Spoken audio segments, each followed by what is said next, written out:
जिनका कोई न्याय या लीगल आधार नहीं है। मैं कुछ मिसाल आपको दूंगी जो मैंने इस चिट्ठी में लिखी हैं। ये तो काफ़ी एक एग्जॉस्टेड डॉक्यूमेंट है, लेकिन उसके मैं कुछ एक आध मिसाल दूंगी और मैं अपना भी अनुभव बताऊंगी। आप जानते हैं कि मैं बिजनौर गई थी, वहाँ 2 बच्चों की मौत हुई, एक 21 साल का, एक 22 साल का। एक लड़के का नाम अनस, दूसरे का नाम सुलेमान। एक लड़का एक कॉफ़ी मशीन को चलाता था अपने परिवार की आमदनी के लिए। वो अपने घर के बाहर खड़ा था अपने पिताजी के साथ, तो पिताजी को कहा कि मैं 5 मिनट में आ रहा हूँ, दूध लेने जा रहा हूँ। पिताजी ने कहा देखिए अभी मत जाओ, कुछ आवाज़ें आ रही हैं वहाँ से। तो कहा मैं अभी 5 मिनट में आता हूँ, बस दूध लेके आता हूँ। वो बच्चा चले गया, गली में से निकला, वो गली भी मुझे दिखाई उस परिवार ने। पिताजी ने 10 मिनट इंतज़ार। यहाँ पर उत्तर प्रदेश पुलिस प्रशासन पर आरोप लगाते हुए कि किस तरह से जब वो पीड़ित परिवारों से मिली तो उन्होंने क्या कुछ अपनी आपबीती सुनाई, क्या कुछ कहा। लखनऊ में प्रियंका गांधी, वरिष्ठ नेता कांग्रेस के सलमान खुर्शीद वहां मौजूद हैं और सभी ने मिलकर एक ज्ञापन जो है वो राज्यपाल आनंदीबेन पटेल को जो है वो सौंपा है। उसमें उन्होंने शिकायत की, उन्होंने कहा है कि वो बता रही हैं कि क्या कुछ अपने बच्चे को देखने नहीं जा पाऊंगा।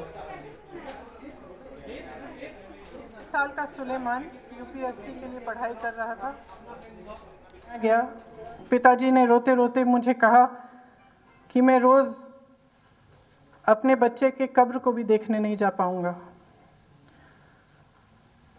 21 साल का सुलेमान यूपीएससी के लिए पढ़ाई कर रहा था। पढ़ाई के दौरान बच्चों के ट्यूशन भी लेता था।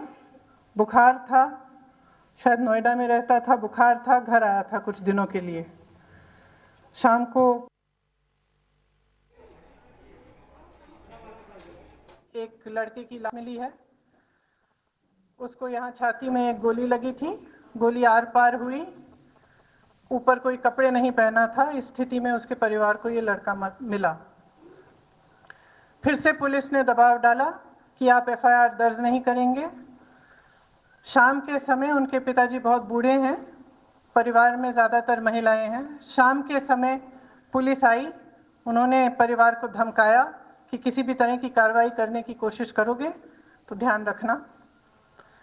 ये 2 बिजनौर के इंसिडेंट जिनका मुझे अपना अनुभव है। यहाँ लखनऊ में मैं दारापुरी जी के परिवार से मिलने जा रही थी। 77 साल के रिटायर्ड आईपीएस ऑफिसर जिनको अपने घर से गिरफ्तार किया गया। एक अम्बेडकरवादी, बेहद शालीन और मतलब उनके घर से ही दिखता है कि किस तरह के इंसान थे। कमरे में सिर्फ किताबें रखी हैं, आईपीएस में रहे। घर से ये दिखा कि एकदम कोई मतलब एक ऑनेस्ट इंसान का घर था, ये दिख रहा था। उन्होंने एक फेसबुक पोस्ट डाली इस कानून के खिलाफ, और उस फेसबुक पोस्ट के साथ एक और फेसबुक पोस्ट डाली जिसमें कहा कि जो भी प्रदर्शन करने जाए शांतिपूर्वक प्रदर्शन करे। उनके घर कोई आया, पुलिस आई, घर से उनको उठाकर गिरफ्तार किया गया।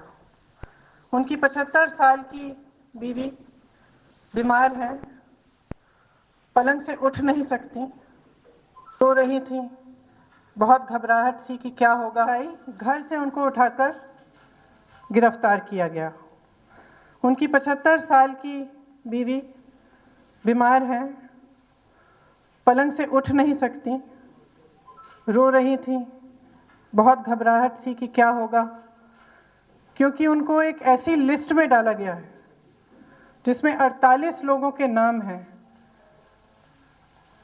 उसमें हमारी कांग्रेस की प्रवक्ता सदफ जफर का भी नाम है। उनके भी बच्चों से मैं मिली। एक 10 साल का छोटा बच्चा, 16 साल की बच्ची अकेले अपने घर में रह रहे हैं 4 बिल्लियों के साथ, कोई बड़ा नहीं है घर में। बेटी खुद खाना वाना पकाती है, रिश्तेदार हैं लेकिन साथ नहीं रहते, अपनी माँ का बेसब्री से इंतज़ार कर रहे हैं, कोई खबर नहीं है, माँ से अभी तक मिले नहीं हैं। माँ क्या कर रही थी, कौन सा बड़ा जुल्म था उनका?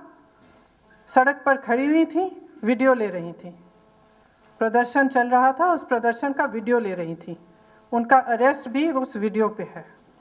दारापुरी जी की मैं बात कर रही थी, 48 लोगों के साथ उनका नाम एक लिस्ट में है। उन लोगों पर, माफ़ करिए मैं ढूंढती हूँ क्योंकि लंबी चौड़ी लिस्ट है। उन लोगों पर इस तरह से मिल नहीं रहा, इस तरह के केस लगाए गए हैं, सीरियस, एकदम सीरियस तरह से केस, जबकि एक जना घर पे था, एक वीडियो ले रही थी, तीसरे दीपक कबीर सदर जाफर जी के बारे में पूछने गए, थाने में वहीं पे अरेस्ट कर दिया गया, उसका भी नाम इस 48 लोगों की लिस्ट में डाला गया जिन पर बहुत भयानक केस लादे गए हैं।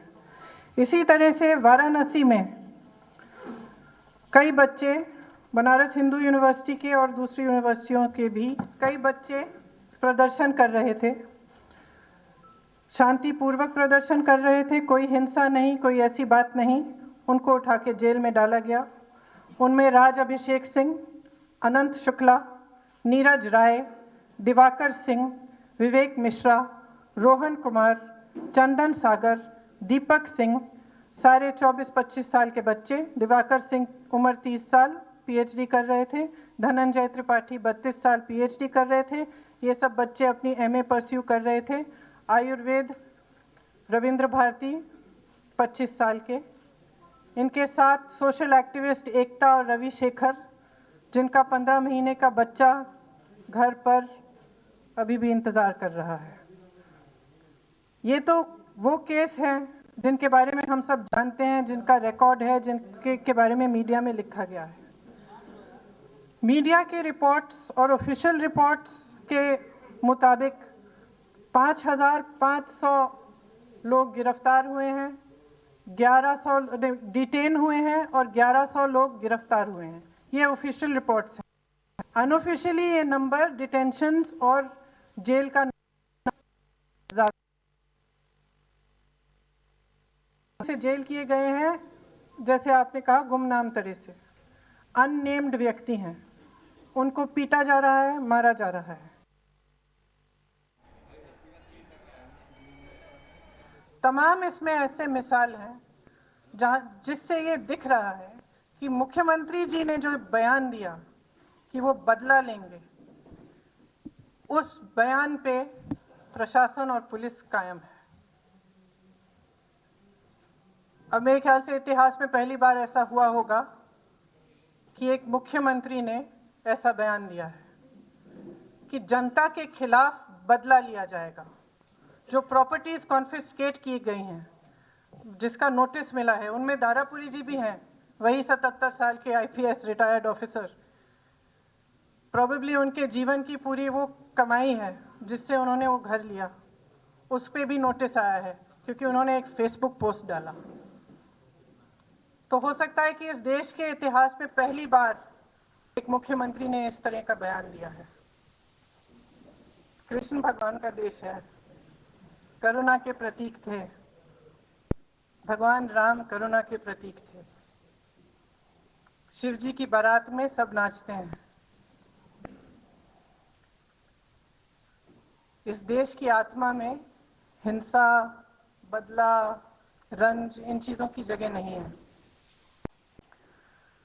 जब श्री कृष्ण ने अर्जुन को प्रवचन दिया, जब महाभारत युद्ध में वो महान योद्धा मैदान पर खड़े थे, तो श्री कृष्ण ने उनसे बदले की बात नहीं की, रंज की बात नहीं की।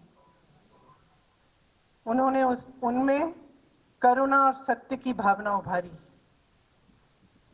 उत्तर प्रदेश के मुख्यमंत्री जी ने योगी के वस्त्र धारण किए हैं, भगवा धारण किया है। ये भगवा आपका नहीं है,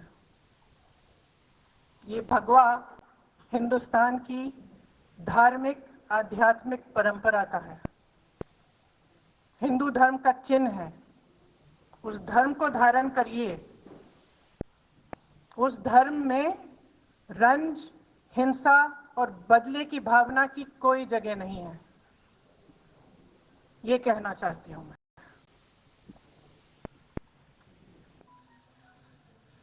कुछ पूछना है? एक एक करके पूछिए प्लीज।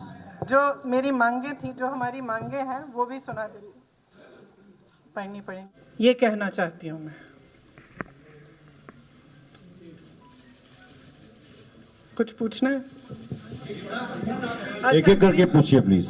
जो मेरी मांगे थी, जो हमारी मांगे हैं, वो भी सुना दीजिए, पढ़नी पड़ेगी।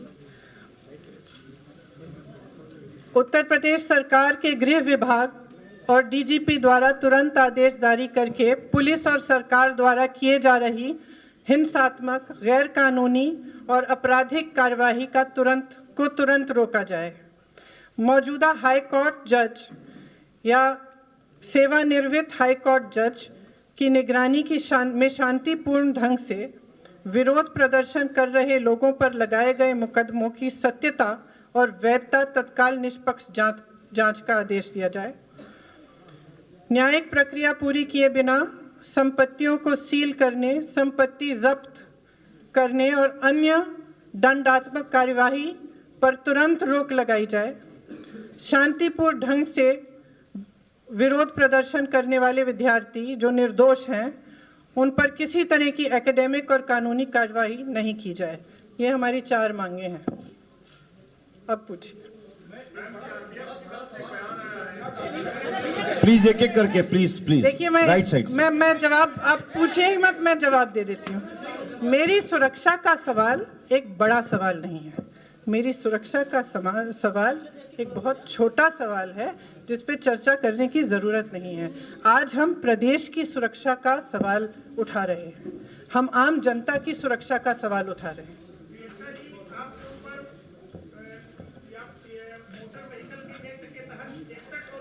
क्या फिजूल की बातें करते हैं? यहाँ आपके प्रदेश में कितने बड़े बड़े मुद्दे हैं, आप प्लीज सोचिए, कितने बड़े बड़े मुद्दे हैं।